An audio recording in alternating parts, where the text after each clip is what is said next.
అందరికీ నమస్కారం. నేను గతంలో గొట్టికాయ గురించి ఒక వీడియో చేశాను.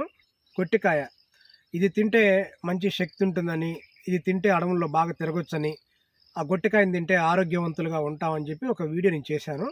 అయితే ఆ వీడియోలో నేను ఏం చేశానంటే, వీడియో యొక్క ఆ గొట్టికాయ యొక్క గొప్పతనాన్ని మీకు చెప్పాను.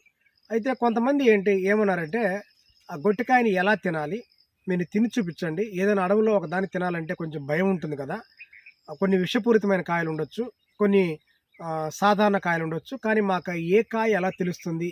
అది ఎలా ఉంటుంది లోపల పగలగొడితే మాకు చూడాలనుంది. అలాగే అది మీరు తినాలి. తింటే మేము గూడా కొంచెం ధైర్యంగా ఉంటాం. మాకు అలా ఒక అలవాటవుతుంది. మాకు దానిపైన అవగాహన లేదని చెప్పి కొంతమంది నాకు చెప్పడం జరిగింది. తెలిసిన వాళ్ళు కూడా చాలామంది అడిగారు. దానికోసమని ఈ యొక్క వీడియోలో ఆ గొట్టికాయని ఎలా పైన తోలు తీయాలి? అది మనం దాన్ని ఎలా పగలగొట్టుకొని తినాలి? ఇదంతా కూడా ఈ యొక్క వీడియోలో మీకైతే నేను చెప్పబోతున్నాను. దయచేసి వీడియోని చివరి వరకు చూడండి. నేను చెప్పేవన్నీ కొత్త విషయాలు కాబట్టి, అరుదైన విషయాలు కాబట్టి, అడవిలో విషయాలు కాబట్టి, మీకు తెలుసుకోవాలనే ఆసక్తి ఉన్నవాళ్ళు వీడియోని ముగింపు వరకు చూడండి. ముఖ్యంగా మన ఛానల్‌ని సబ్స్క్రైబ్ చేసుకోండి. ఈ ఛానల్‌లో నేను కొత్త కొత్త విషయాలు, అలాగే మీకు కొత్త కొత్త విషయాలు చెప్పడంతో పాటుగా మీకు ఏదైనా ఒక అడవిలో ఒక విషయం తెలుసుకోవాలనుందనుకోండి, ఒక చెట్టు గానీ, ఒక విషయాన్ని కానీ మీకు తెలుసుకోవాలంటే వీడియో కింద కామెంట్ రాయండి. మాకు పలానా విషయం గురించి తెలుసుకోవాలని చెప్పి నేను నిత్యం అడవుల్లో తిరుగుతూ ఉంటా కాబట్టి, అడవుల్లో వెతికి మరీ ఆ యొక్క చక్కగా మీరు అనుకున్న దాన్ని, మీకు కావాలనుకున్న దాన్ని నేనైతే వీడియో రూపంలో మీకు అందిస్తాను. ఇప్పుడు గొట్టికాయని మీకు చూపిచ్చి అది ఎలా ఉంటుందో పగలగొట్టి మరి తిని చూపిస్తాను. ఒకసారి చూపిస్తాను రండి.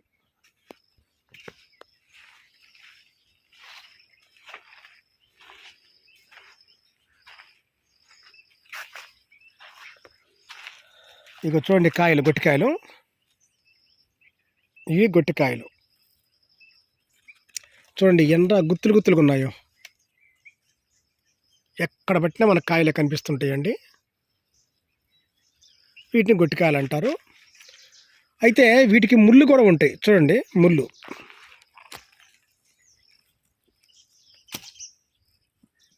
సరిగ్గా చెప్పాలంటే రేగి ఆకుల్లాగా, రేగి ముళ్ళులాగా, రేగి చెట్టు మాదిరిగానే ఉంటుంది. మన పెద్ద రేగి చెట్టు ఎలా అయితే ఉంటుందో అలాగే ఉంటుంది. కొత్త వాళ్ళైతే పెద్ద రేగి చెట్టు అని భ్రమపడే అవకాశం కూడా ఉంది. మరి ఈ కాయలు తిని చూపించబోయే ముందు ఒక విషయం ఈ చెట్టు గురించి చెప్తాను. గతంలో చెప్పని విషయం ఏంటి అంటే, పూర్వకాలంలో అంటే బాగా ప్రాచీన కాలంలో, అనాదిగా ఉన్న కాలంలో ఏం జరిగేదంటే, మేకలకి గొర్రెలకి వాటికి ఏదైనా సరే ఆహారం అంటే మంచి వేసవిలో ఆహారం ఉండదు. అలాంటి సమయంలో ఏం చేస్తారంటే, ఈ శీతాకాలంలో ఈ యొక్క ఆకుల్ని బాగా తీసుకెళ్ళిపోయి వీటిని బాగా ఆరబెట్టుకొని తర్వాత గోతాల్లో కుక్కి దొడ్లల్లో, గోడౌన్లలో పెట్టుకునేవాళ్ళు. పెట్టుకున్న తర్వాత మంచి వేసవిలో ఆ మేకలకి, ఆ గొడ్లకు కానీ, అలాగే గొర్రెలకు కానీ ఆహారం అందని సమయాల్లో ఈ ఏదైతే కుక్కి పెట్టారో గోతాల్లో ఉన్న ఈ గొట్టి యొక్క ఆకుల్ని వాటికి ఆహారంగా వేసేవాళ్ళు. అప్పుడు అవి ఏం చేసేవంటే వీటిని తిని ఆ కాలం అనేది వెళ్ళబుచ్చుకునేవి. అంటే మళ్ళీ వర్షాకాలం దాకా దీన్నే మేతగా మేసేవన్నమాట. ఆ రోజుల్లో అలా చేసేవాళ్ళు. అంటే ఈ యొక్క ఆకు అనేది పచ్చిగా ఉన్నా బాగుంటుంది, ఎండిపోయినా ఉన్నా బాగుంటుంది. ఈ యొక్క విషయాన్ని గతంలో నేను చెప్పలేదు కాబట్టి నేను సేకరించిన విషయాన్ని మీకైతే నేను చెప్తూ ఉన్నాను. ఒకసారి చూడండి ఎట్లా ఉంటాయి ఆ కాయలు. ఇవి కాయలు బాగా గమనించండి. ఎందువల్ల నేను చెప్తున్నానంటే, కాయలను పోలిన కాయలు చాలా ఉంటాయి. ఇది గొట్టికాయ. మీకు దీన్ని ఎలా తినాలో మీకు చూపిస్తాను.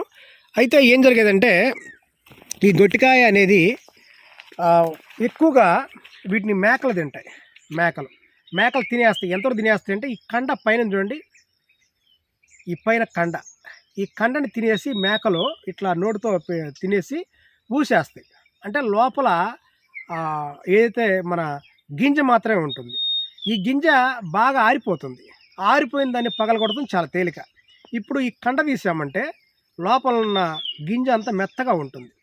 కానీ ఇది పూర్వకాలం ఏం చేసేవాళ్ళు, మేకల దొడ్లలోకి వెళ్ళి ఆడ ఏరుకొచ్చుకునేవాళ్ళు గొట్టెకాయల కోసం.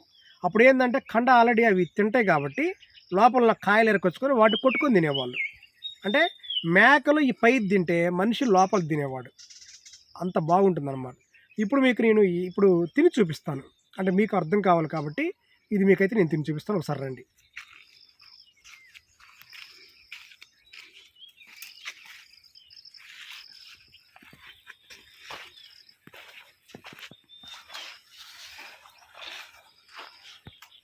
చూడండి, ఈ కాయని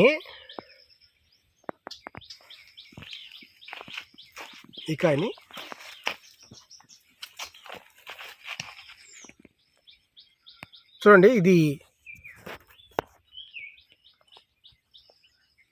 చూడండి, కాయని కండని ఇలా తీసేయాలి.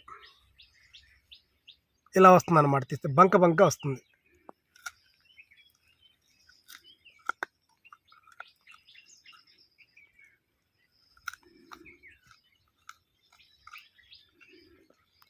ఇగో చూడండి, ఇదంతా ఇలా బంకగా వస్తుంది. దీనిని తీసి పడేయాలి. ఇప్పుడు లోపల ఈ రకంగా ఉంటుంది.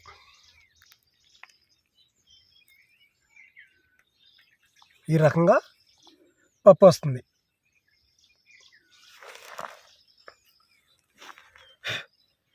ఇప్పుడు ఈ పప్పుని ఇలా ఉంది కదా, దీనిని ఒక రాయి తీసుకొని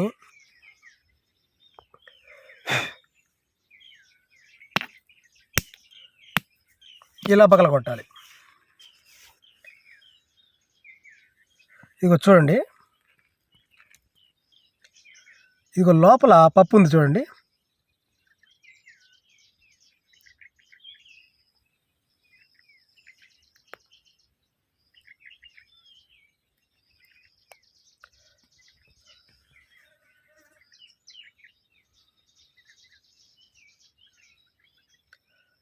ఏదైనా సరే మనం ఒకసారి దీన్ని ప్రత్యక్షంగా చూస్తే మనకు అర్థమవుతుందండి.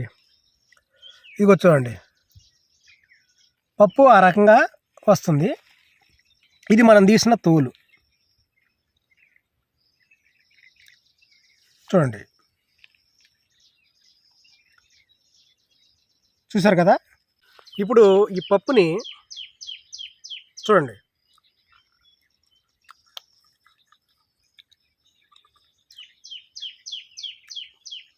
ఇలా తినాలి. ఇవి ఇంకా ఆ గొట్టికాయలు బాగా ఆరినాయి అంటే మంచి రుచికరంగా ఉంటుంది. మనం ఎన్ని కాయలైనా తినొచ్చు, ఎలాంటి ఇబ్బంది అయితే ఉండదు.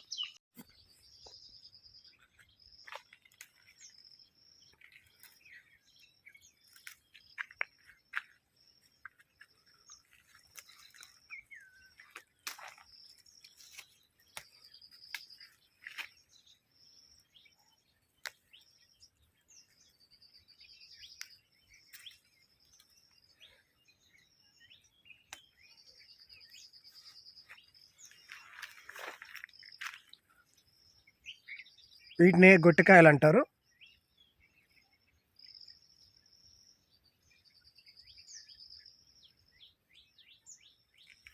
ఈ గొట్టికాయలని ప్రతి ఒక్కరు కూడా ఈ శీతాకాల సమయంలో తినడం అనేది ఒక అలవాటుగా చేసుకోండి. ప్రతిరోజు కూడా మీకు అవకాశం ఉంటే కనీసం ఒక 10-15 గొట్టికాయలైనా సరే అక్కడ ఉన్న దొడ్లల్లో కానీ లేదంటే ఇలాంటి అడవి ప్రాంతాల్లోకి వచ్చి కానీ అవి కొట్టుకొని ఆ పప్పు తినటం అలవాటు చేసుకోండి. ఈ సీజన్లో ఇవి తిన్నామంటే ఇక చూడండి, ఒక సంవత్సరం అంతా కూడా చాలా ఆరోగ్యవంతులుగా ఉంటాం. పూర్వకాలంలో పల్లెటూరు ప్రాంతంలో ఇవి తినని వాళ్ళంటూ ఎవరు ఉండరు.